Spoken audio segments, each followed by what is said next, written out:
જય શ્રી કૃષ્ણ મિત્રો.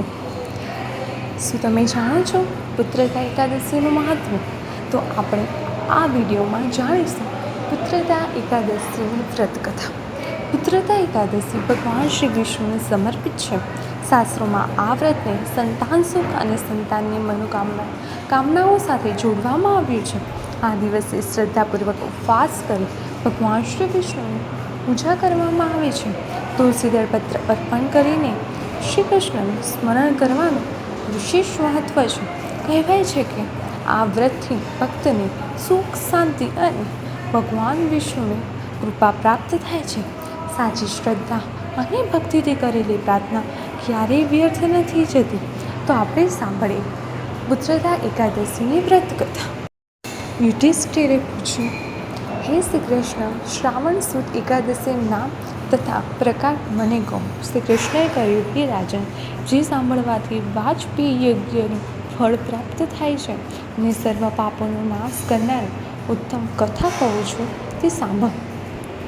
પૂર્વે દ્વાપર યુગના પ્રારંભમાં મહાશ્મતી નગરીમાં મહિજીત નામનો રાજા રાજ્ય કરતો હતો. તે પુત્ર રહિત હોવાથી રાજકામમાં મન લાગતું નહોતું.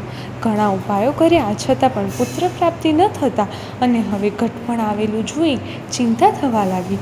રાજાએ સભામાં જઈ પ્રજાની વચ્ચે કહ્યું, હે, મેં આ જન્મમાં કંઈક પાપ કર્યું નથી, બ્રાહ્મણ કે દેવનું દ્રવ્ય લીધું નથી, પ્રજાનું પુત્રવત પાલન કર્યું છે, શિષ્ટ લોકોનો સત્કાર કર્યો છે, તો હે બ્રાહ્મણો, કેવી રીતે હું ધર્મથી ચાલું છું? છતાં કયા કારણથી પુત્રની પ્રાપ્તિ થતી નથી તેનો આપ વિચાર કરો. રાજાના વચનો સાંભળી બ્રાહ્મણો, રાજાના પુરોહિત અને પ્રજા મળી ઘોરવનમાં ગયા. ઋષિમુનિઓના આશ્રમો જોવા લાગ્યા. ત્યાં ઘોરવનમાં લોમસ ઋષિ તપ કરતા જોવામાં આવ્યા.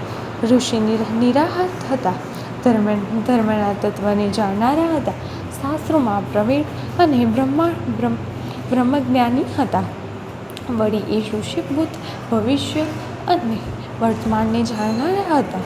સઘળાં આવેલા જનોએ મુનિરાજને યથા યોગ્ય પ્રમાણ કરે.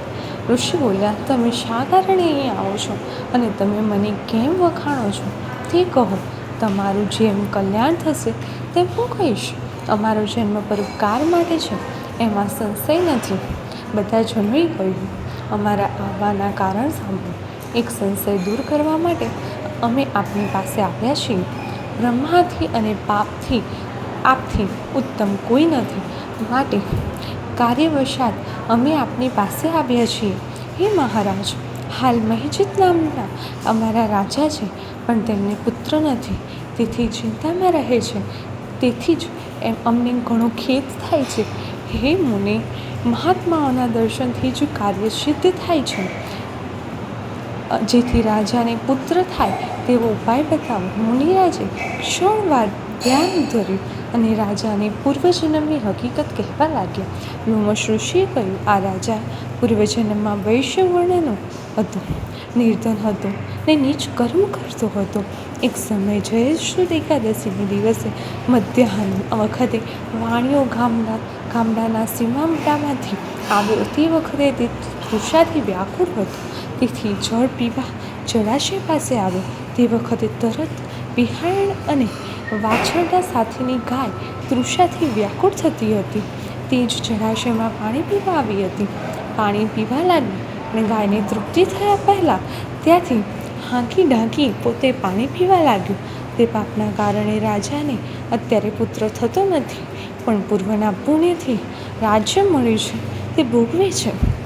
લોકોએ કહ્યું, હે મુનિ, પુણ્યથી પાપનો નાશ થાય છે, માટે રાજાને પાપ નષ્ટ થાય ને રાજાને પુત્ર થાય તેવો કોઈ ઉપાય જણાવો.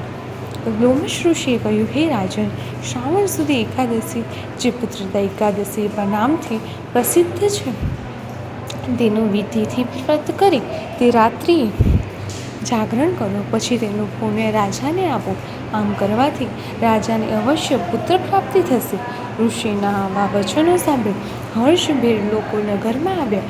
પછી જ્યારે શ્રાવણ માસની સુદ એકાદશી આવી ત્યારે ઋષિના કહેવા પ્રમાણે રાજા સહિત સઘળી પ્રજાએ આ વ્રત કર્યું. અને દ્વાદશીને દિવસે રાજાને પુણ્ય આપ્યું, તેથી તેના પ્રભાવથી રાણીને 9 માસ પૂરા થઈ સુંદર બળવાન પુત્રનો જન્મ થયો. માટે આ લોકમાં પુત્રની ઈચ્છાવાળા પુરુષે તે દિવસે વ્રત કરવું. જે માણસ આ એકાદશીનું મહાત્મ્ય સાંભળે છે તે સર્વ પાપોમાંથી મુક્ત થાય છે, આ લોકોમાં પુત્ર સુખ મેળવે છે અને મૃત્યુ પછી સ્વર્ગમાં જાય છે. આવી રીતે ભવિષ્ય પુરાણમાં પુત્રદા એકાદશીનું મહાત્મ્ય કહેલું છે. આ હતી એકાદશી વ્રતની પવિત્ર કથા. ભગવાન વિષ્ણુના આશીર્વાદથી જીવનમાં સુખ, શાંતિ અને સમૃદ્ધિ મળે. આજે જે કોઈ પણ ભક્ત શ્રદ્ધાથી વ્રત કરે છે તેને અવશ્ય પુણ્ય પ્રાપ્ત થાય છે. આ એકાદશી આપણને સારા કર્મ અને ભક્તિનો માર્ગ શીખવે છે. જો તમને પણ આ કથા ગમી હોય તો આ વિડીયોને લાઈક, શેર અને સબસ્ક્રાઈબ કરજો. જય શ્રી કૃષ્ણ.